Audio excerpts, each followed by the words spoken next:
Well, welcome to the podcast again today. My name is Jeff. I'll be your host. And our guest today is a returning guest. We have Gidon Ariel on the podcast with us again today. He's the founder and CEO of Root Source, an organization dedicated to promoting respectful relationships between pro-Israel Christians and Jews.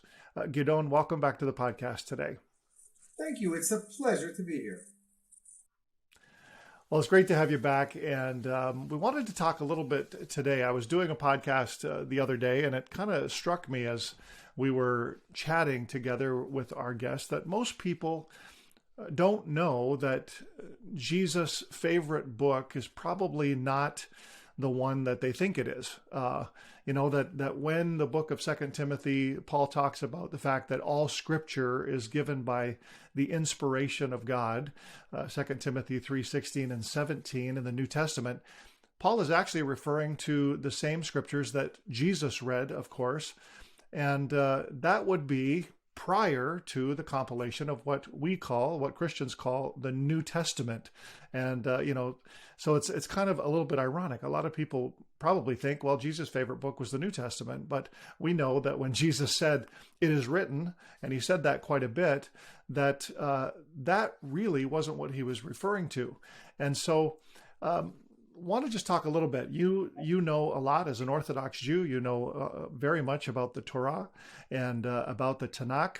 And so, what books were contained, in Jesus' Bible, and which book within those scriptures did he quote the most? Well, first of all, there's a little bit of an anachronism. We're going to be talking. I might use that word more than once in this conversation. The anachronism there, of course, is the word book. Because Right. when people think of books, they think of something that you can buy on Amazon, and you can fold the corner over so that you can get back to the same page you were on. I don't think that there were many books in Jesus' time in that kind of way, where you have a cover and a bunch of pages. In Jesus' time, we were still learning from scrolls and reading scrolls. We were doing a lot less reading. It's not like you could subscribe to a magazine. What could you do in your spare time? There was no printing press, of course, and so the written texts were. This was again before the scriptariums or scriptarii of the later. When I say the later Christians, I'm talking about like in the 3rd or 4th century. But in that 1st century, then you had the scrolls of the Torah and of the other books of the Tanakh. You mentioned the Tanakh. The Torah, of course, is the 5 books of Moses: Genesis, Exodus, Leviticus, Numbers, and Deuteronomy. Then comes the Nevi'im and the Ketuvim. The Nevi'im are the prophets, and the Ketuvim are the writings. And that is in general was pretty much overlapping to what nowadays people call the Old Testament, because it's difficult for them to pronounce the Tanakh, or for other reasons.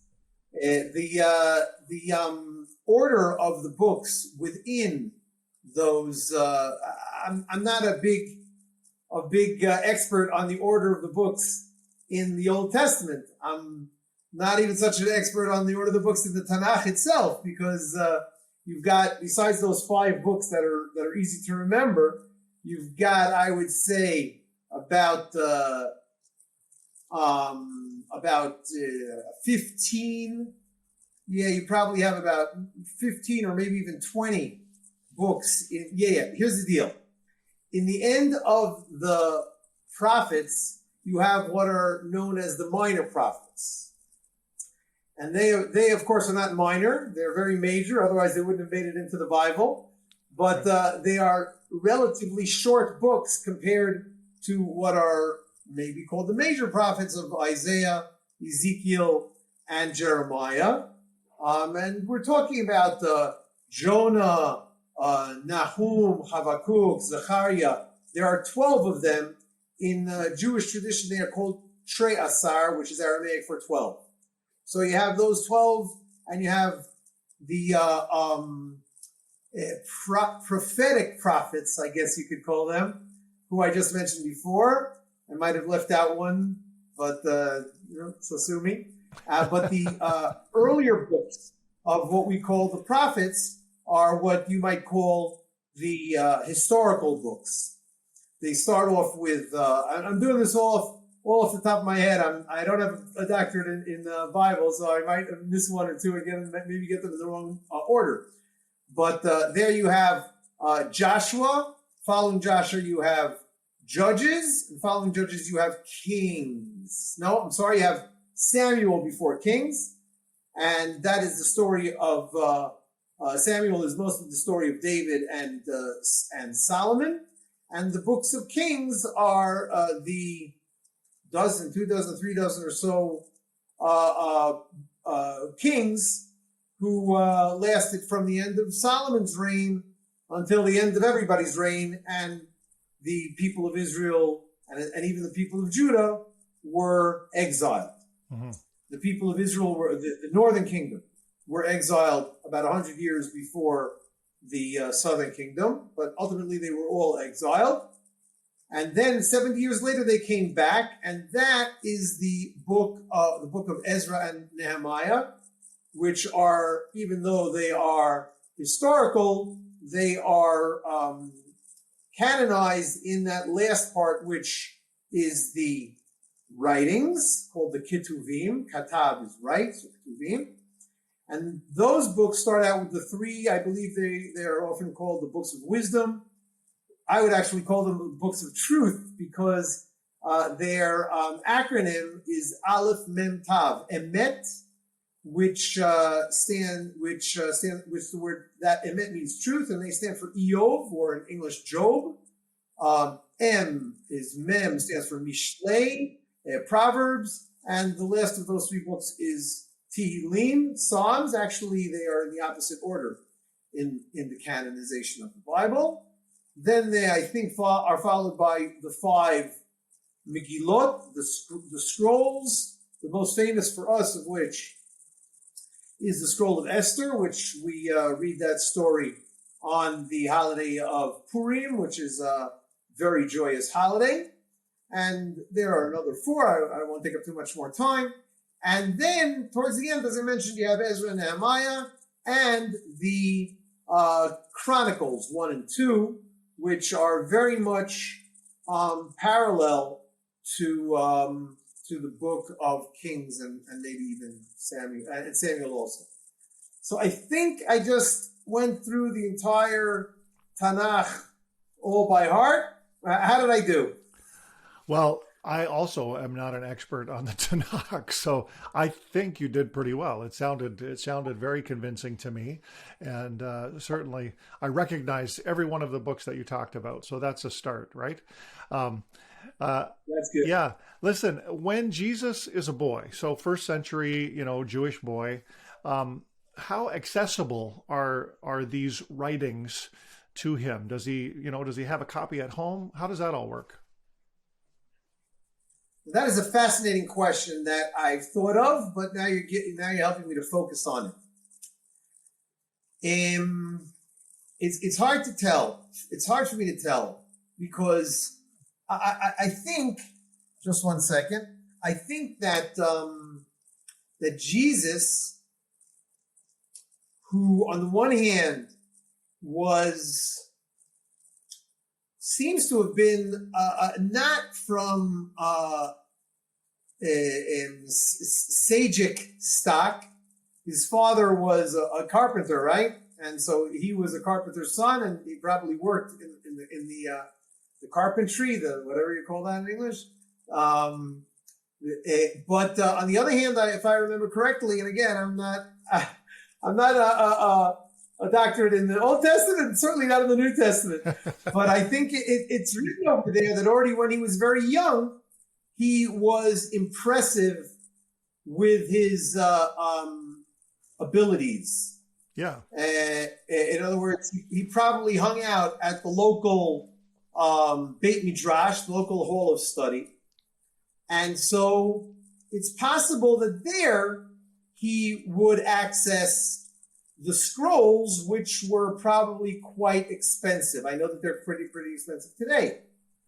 it's possible that the scrolls that were written then were written with a lot less care of writing them very, if I would say, halachically. The Jewish term for Jewish law is halacha, which means the way. So nowadays, that way is codified in books that were written a mere 400 years ago. So the sources of those codifications were written were codified about 1,500 years ago. So we're still after Jesus' time. So he was truly in the proto-halachic times. So while today the rules, the laws of scribery are very careful. If you don't write a letter exactly right, the whole scroll is no good for religious use. But I don't think that everybody cared about that too much, and anybody who knew how to write, there weren't too many books to copy. So I think that he might have had a copy of a scroll that his father made or his uncle made or something like that. So in other words, I'm saying is that it's possible that the scrolls in those days were a lot cheaper. And so it's possible that his father got one for him. But certainly, if I understand correctly, as being a curious child, he probably hung out a lot at the hall of study, the local hall of study, which, again, I might be a little bit anachronistic over here, but I'm guessing that there were halls of study in many of the communities and the towns and the cities in Jesus' time. So if you ask how accessible was it for him, I think those are the two probable answers. Very, very interesting. It's good kind of for people to be able to visualize that and understand, because from what I'm hearing you say, that, the Bible Jesus read would have been pretty much the same as what, Jewish people read today. Is that right? I think that biblical critics, and I'm not talking about who who authored the books, but more who wrote them down, yeah. even hundreds of years after the latest canonization timings. Of course, as an Orthodox Jew, I more lean towards the traditional way of understanding when the books were written, and that is the Torah was written by Moses about how much? 3,500 years ago, I think, something like that. Today we are close to 6,000 in the or 5,770 or something like that. I think we are 5,773 or 2 or something. Right. As far as time is concerned, ever since I got married, I asked my wife about everything that has to do with the calendar and the watch. But back to when the books were written, traditionally, Moses wrote the 5 books of Moses, and Joshua probably wrote his book also. And so we're talking about the end of the First Temple period, which was probably about 2,500 years ago. So again, if you follow the Jewish tradition, and I'm guessing the Christian tradition as well, I'm talking about traditional Christians and traditional Jews, then the Bible was finished being written about 2,400 years ago, because there were a few books that were written after the Judaic or Judean exile about 586 BC or something like that. Give me a few hundred years one way or the other. It's close enough. So by 1 AD or 30 AD or whenever you want to place Jesus, that's already 500 years or so after.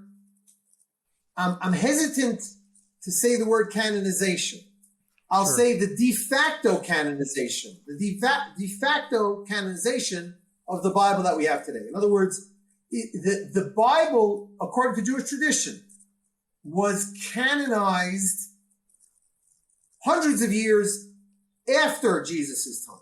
It was canonized by the sages. In other words, the sages were still arguing what books go into the Bible and what books don't. So, like, for example, famous books that were argued about was the book of Ben Sirach.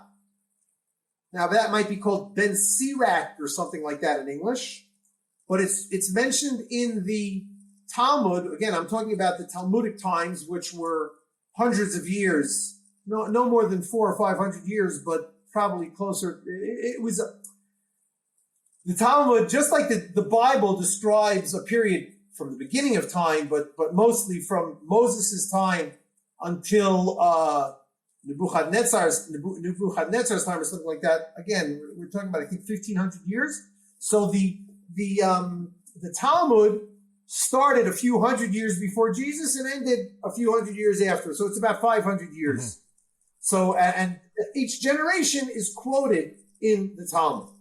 In other words, or let me say that a little clearer, the sages who lived any time in that period, some of them were mentioned in the Talmud. Hundreds, I think, of great scholars were mentioned in the Talmud and in the Mishnah, which was certainly before Jesus' time. In other words, in Jesus' time, the de facto canonization of the Mishnah, which is like in between the Bible and the Talmud, the Gemara, it's also called.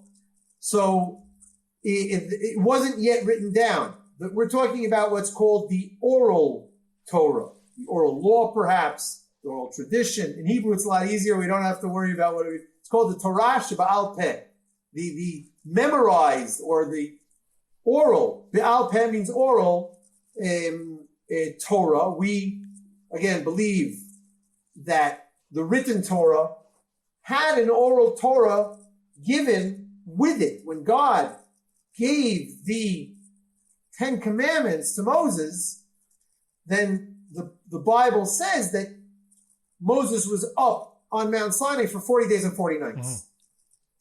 So we understand from various proofs that God didn't only dictate the exact text that we have today, but he also told Moses, listen, here are some unwritten things that I'm going to tell you. Don't write them down, but pass them down. And so we believe that happened throughout the generations, but certainly from Moses as well. And it started to become written down around the time of Jesus. So Jesus was studying the Bible. He was again, Jesus was. I didn't ask him. I'm projecting that my perspective, and I'm probably wrong, but close enough. I'm projecting that Jesus was studying the Torah, the Nevi'im and the Ketuvim, the Tanakh, the Old Testament, and he was studying the Mishnah, which was not yet codified in his time. It was codified, I think, about 100 years later. But even though it wasn't codified, there was much text that was learned off by heart that Jesus was studying in those study halls. Mm-hmm.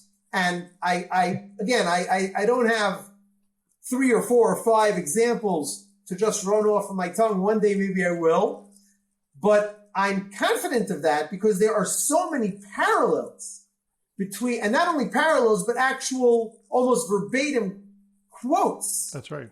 From what Jesus says, some of his parables, some of his lessons, to the Mishnah and the Midrash and other Tanaitic sources, which a Tana, I mean, it's an Aramaic word for the Hebrew word shana, which somebody who repeats what he heard. Not just, hey, I heard some good gossip, but he repeats the important study texts when we think of the word text, we think of something written down. But in those days, it was written down only informally.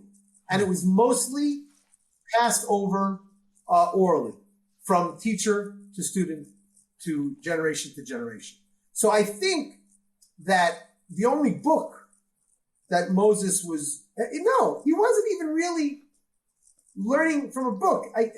Again, there was probably a Torah scroll that was canonized, again, traditionally from the time of Moses.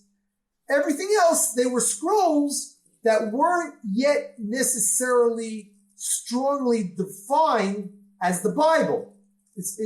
I'm telling you what I think. Now that I'm thinking about it, what do you mean? They didn't have a Bible? No, because the Bible itself comes from the word Biblia. It's not a Hebrew word. I believe it's Greek or Latin or something like that. Mm-hmm. And that simply means the book. But again, we didn't have books in those days. Right. We just had scrolls that some of them were arguments about how holy they were. Interestingly enough, I think you had a better chance of getting into the Bible, obviously, before it was canonized. But once it was canonized, and you were close. In other words, there were arguments. Is it going in? Isn't it going in? If it would have gone in, it's the Bible. It didn't go in. Jews have barely heard about it. That's the luck of the book. Mm. So once again, I'm driving all over the place today. Jesus had probably studied the book of Moses. 99%. He had a scroll very similar to the scrolls that we have today, both in text and in format. As far as the other books of the Old Testament, he probably had all of them, but they weren't called the Bible. They were called different books that we passed down, and we had the permission to write them. But he also had the oral books that were not written down officially. They were like clandestinely written down. You know, you could write notes while your teacher was talking, but you probably wouldn't, because your ability to remember things was much sharper in pre-printing and pre-book days. So people were mostly remembering all of this by heart. So that is what Jesus read and what Jesus learned, I think. Very, very interesting insight. And to sort of, boil it all down, yes, Jesus probably would have had access, at least to the Torah.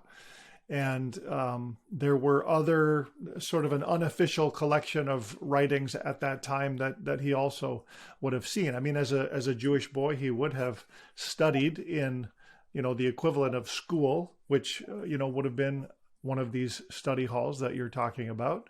And so he would have at least, I think, read the Torah once a year. Would that be right? Well, again, I can only try to project onto first century Judaism, sure, what I have in my 21st century Judaism, and believe that it was more or less the same. So what we and not only because because we have 1,500-year-old texts that describe it, that we base our traditions on today. Right. So, 500 years earlier, things moved pretty slow back then. So he might have read it. I'll talk about Jesus, but I'm thinking about myself. He might have read it every year, but he probably heard it every year. In other words, there were dedicated readers. They were chanters. They would chant the Torah, which was divided. Again, it's 5 books: Genesis, Exodus, Leviticus, Numbers, Deuteronomy. They were each one divided approximately into 10 portions. And so you get 50, 52, give me. So each week you would read a different portion. And so if each of those 5 books has about 40 chapters, and again, that's quite an anachronism because those chapters were only created by Christians, probably 400s, 500s. I'm not going to spend time opening Wikipedia right now. But we didn't go according to the chapters of today or the verses of today. The verses were 99.9% identical to the verses that we have in King James Bible. The chapters, definitely not. Definitely not.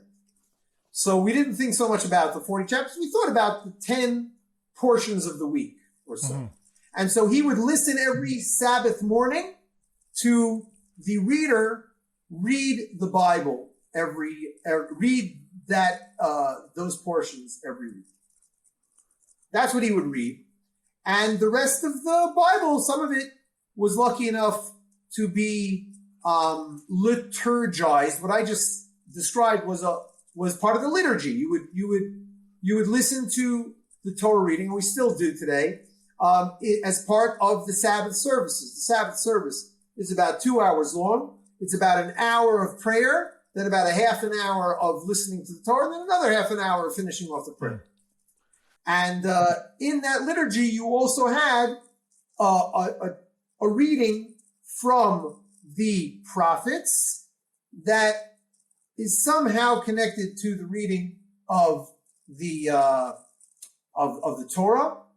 But if I remember correctly, it might not have been instituted. No, it probably was. Again, Jewish history is a big mess for people who don't study too much. It's all, they tried to kill us, we won, let's eat. That's Jewish history. So was it the Greeks who were trying to kill us, or the Romans, or the Crusades, or the Arameans, or the Philistines? We don't remember. So when was it? It was probably the Romans, which again, that's Jesus' time. They prohibited study of the Torah, or maybe it was the Greeks. At some point, the Torah was prohibited to be read. So but the non-canonized books, and now that I'm thinking about it, it makes a lot more sense. Since there was no Bible yet, they couldn't say you can't read any Hebrew book. So they said, okay, we won't read the 5 books of Moses, but we'll read a book of Samuel, a book of Kings, a book of Joshua.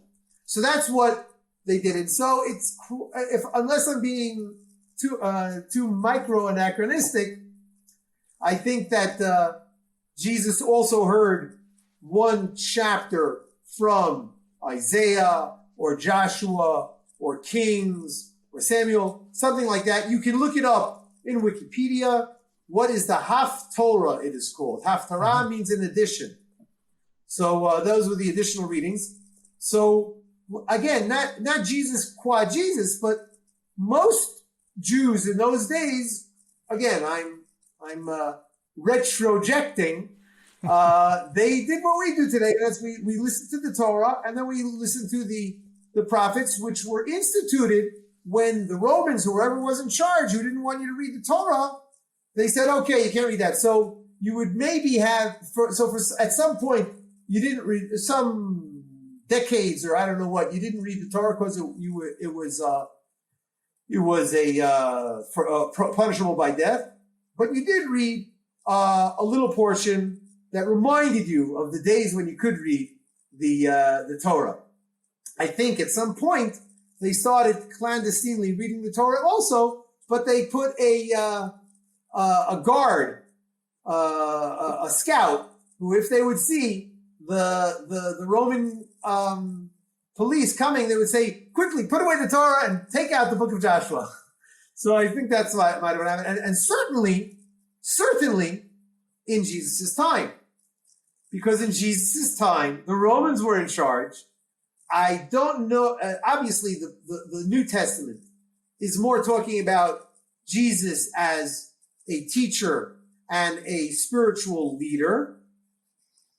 But as far as I'm concerned, Jesus' time was a time of great stress. That's even an understatement of the Romans, basically making life horrific for the Jews who lived in the Jewish land.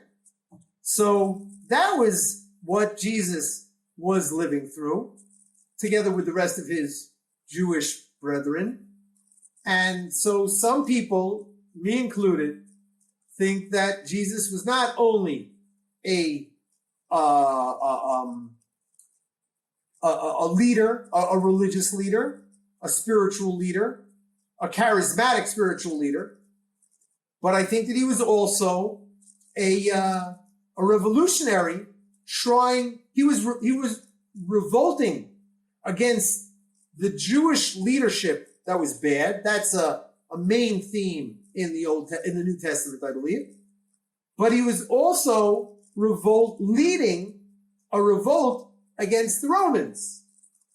Now, it's not like he was I don't think that he was not the king of the Jews at the time, in spite of what Herod might have said. He was the leader of a small sect. There were many sects of Judaism at that time. And he led one of the less successful sects. The reason I call it one of the less successful sects is because their leader died when he was only in his 30s. So the major sects were less worried about him because it didn't grow so much, and it really didn't for many years. The New Testament, tell me if I'm wrong, talks about thousands of followers of Jesus. It doesn't talk about millions of followers. It doesn't talk about hundreds of thousands of followers. It's about thousands. So you can ask a Christian scholar, how many followers did Jesus have in his lifetime? 10,000? 50,000? How many you want to give me? Come on, let's make up a number. Well, I'm not going to speculate on a number when Jesus was living. The New Testament speaks of multitudes, large crowds that came out to hear Jesus teaching. But yeah, we have no way of putting a number on it. We can discuss how successful his revolution was. It was more of a legacy revolution. Much of it happened after his death, and right. What we believe, was his resurrection as well. And so right. there's that element of it. But I certainly agree that during the time he was alive, the numbers would be relatively conservative. Right. Compared to the rest of the Jews. Now, of course, the rest of the Jews were divided into many sects as well. So besides Jesus' sect, whatever you want to call it, Nazarenes or the way, the followers, whatever. But you mostly have the Sadducees, whatever you call it, and the Pharisees, I think. Yeah. Those were the major ones. You also had some Essenes or something like that. But the biggest fighters were the Sadducees and the Pharisees. And the way I understand it, again, I don't think I took more than a single class in Jewish history. I just know it all from the Talmud. The Sadducees lost and the Pharisees won. And ultimately, today's rabbinic Judaism is an outshoot of the Pharisees. But that's not the point that I want to make now. The point that I want to make now is that besides a few righteous people, arguably including Jesus, but arguably including most of the the sages that were quoted hundreds of years later in the Talmud, most of the Jews and the leaders were horrific. And ultimately, according to Jewish tradition, we were exiled because of mutual intrafracine brotherly hatred. We hated each other. We couldn't wait to fight with each other. It was not so much a revolt against the Romans and the Romans beating us, according to Jewish tradition. It was a civil war. And that is what made the Jewish people ripe for the picking by the Romans. One of the most famous stories is how in the old city of Jerusalem, they had food stockpiles, pardon me. Some of the, what do they call it in English? Let me try to find it in Hebrew. Can't remember in either language. The ones who were really crazy. They were really crazy in trying to revolt against the Romans.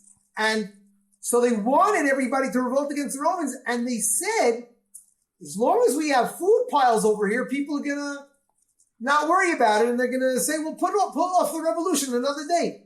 They burned the food stockpiles in Jerusalem. The Jews, they burned their own, not the Jews. These zealots. Crazy Jews. Yeah. And that was a group. So you can see what kind of a civil war was going on in the Jews at the time, of which Jesus was part and parcel of, whether he wanted to or not. Interesting. Well, we've gotten a little bit away from the Torah and what Jesus would have read, but these are very, very intriguing insights. And I think the English word you were looking for there would be zealots. I don't know what the Hebrew equivalent would be, but yeah. Now, Jesus, interesting fact, I guess, the most quoted book, or sorry, I should say writing that Jesus used in the New Testament was the Psalms. And I'm just wondering, how are the Psalms used in the sort of Jewish religion today, and would they have been used in a similar way in the first century? Again, it's hard. It's hard for me to get out of my usual thought pattern that everything that we're doing today is more or less what we were doing back 2,000 years ago. So what we do today with the Psalms is we recite some of them during the liturgy. And when I say liturgy, we're talking about every single morning for about 15 minutes. We recite about 15 Psalms, the same Psalms. And then at the end of the half hour or 45-minute long morning prayer, we say another 2 or 3 Psalms. And in between, maybe we stick a few verses in.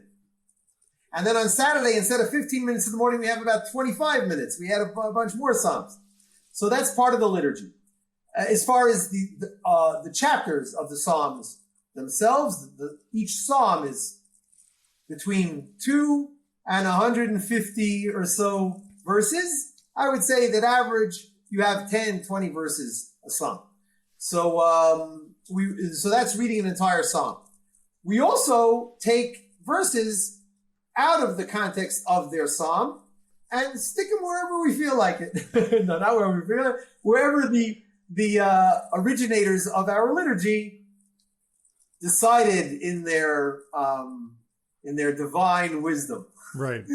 But besides that, today it is quite traditional, not for everybody, to sit down, take the book of Psalms, all 150 of them, and recite them and if you will, sing them. Not necessarily in a tune, but because they are such inspiring works of art. The divine, of course. Anybody who is going, nowadays you might have people who don't believe in God, but they think that the Psalms are amazing poetry. So imagine thinking that they were divinely inspired. and also amazing poetry. Yeah. And so if you read them in Hebrew, they're much deeper, if only from a poetic perspective, certainly from what you can learn from them, from actually reading the original words. So it's possible that just like today, that is usually the space, the activity of grandmothers. Grandmothers were sitting on the side reading their psalms. It's hard for them to do anything else, so that's what they do. So Jesus might have heard his grandmother. We talk about Jesus' parents, his brother maybe. Do we talk much about Jesus' grandparents in the New Testament? Oh. He obviously had grandparents. He had two sets of grandparents, and he might have lived with them, and they might have been old enough to sit down. And his grandmother wasn't busy nursing and setting up for the kids. She was one of the kids. That's the way it is nowadays. Is the sandwich generation. So he might have listened, like so many Jews today, certainly 100 years ago, listened to their grandmother, to their bube, singing the Psalms. And so from there, he might have heard those songs. Mm-hmm. And he might have also heard them discussed and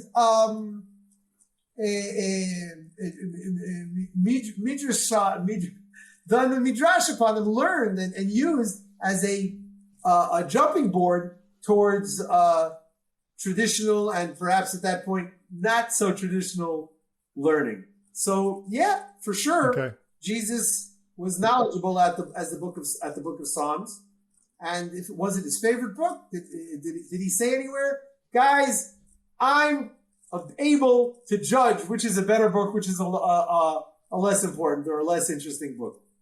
I wouldn't go on record as saying that. All of the Bible is canonized. The people who decided that this is the Bible said, you got, of course, again, the Torah, that's a higher level.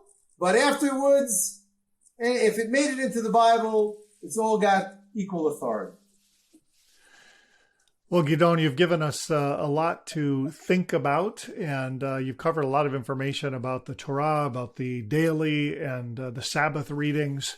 It's interesting. You mentioned, chanting earlier, and then we talked about the singing of the Psalms, or a little bit of sort of melody with regard to those. And science teaches us that music is a mnemonic device. It's a way to yes. easier remember the things that we sing than the yes. things that we either read or heard spoken. And I think that very, very much likely that that would be the reason for the chanting tradition and the singing tradition back when the scroll maybe wasn't as accessible as it might be today. I don't know. That's just a thought that I had while you were talking. I would agree with that.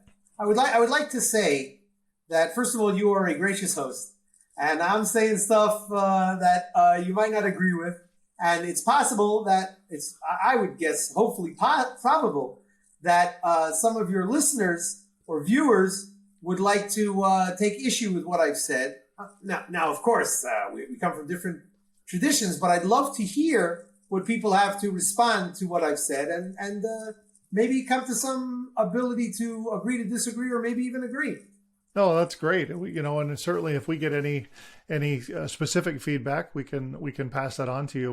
But from my perspective, Gidon, I mean, we certainly come from different traditions, and we're not going to agree about everything that each of us says, but the reason that we do what we do today and other times is to find some common ground and help ourselves and each other to sort of understand from the other's perspective. I think that's just so key when we talk about these kinds of discussions. And so thanks again for taking the time to be with us today. Been great to have you on the podcast, and hope we can do this again sometime. First of all, you're very welcome, and we have a traditional teaching in Hebrew more than it sounds better in Hebrew. More than the baby cow. What is that? Why do you call a baby cow? For God's Calf. sake? The egel. Calf. The kid. More than the calf wants to suck, mother cow wants to give suck. In other words, more than the calf wants to drink, the mother wants to feed. And so when you ask me to teach, to share, then I love sharing because, first of all, I'm learning myself as I'm teaching myself, if you will, coming up with ideas that say, wow, I'll have to look into that. And so I'm very appreciative, and I'm looking forward to coming back again. Well, thanks so much. Give your website again, just for people who are listening, watching, that would like to find out more about Root Source, and then we'll sign off. Thank you very much. My website is called Root Source. That's www.root-source.com. That's root like a tree and source like water, root-source.com. It is a platform, a primarily online platform for Israeli Jews and pro-Israel Christians all over the world to engage with each other, primarily by studying and learning the topics and themes and texts that they have in common, which is exactly what we did today. Yes. Good stuff. Well, we encourage you, if you're watching, if you're listening, make sure you check out Root Source. And Gidon, thanks again for being on the show. You have a great day. So, Darabah, thank you very much. First Century Foundations is excited to tell you that we have some great Israel Christian-related content coming up on our YouTube channel. Please subscribe by clicking the button below so you can stay informed. If you're already subscribed, thank you.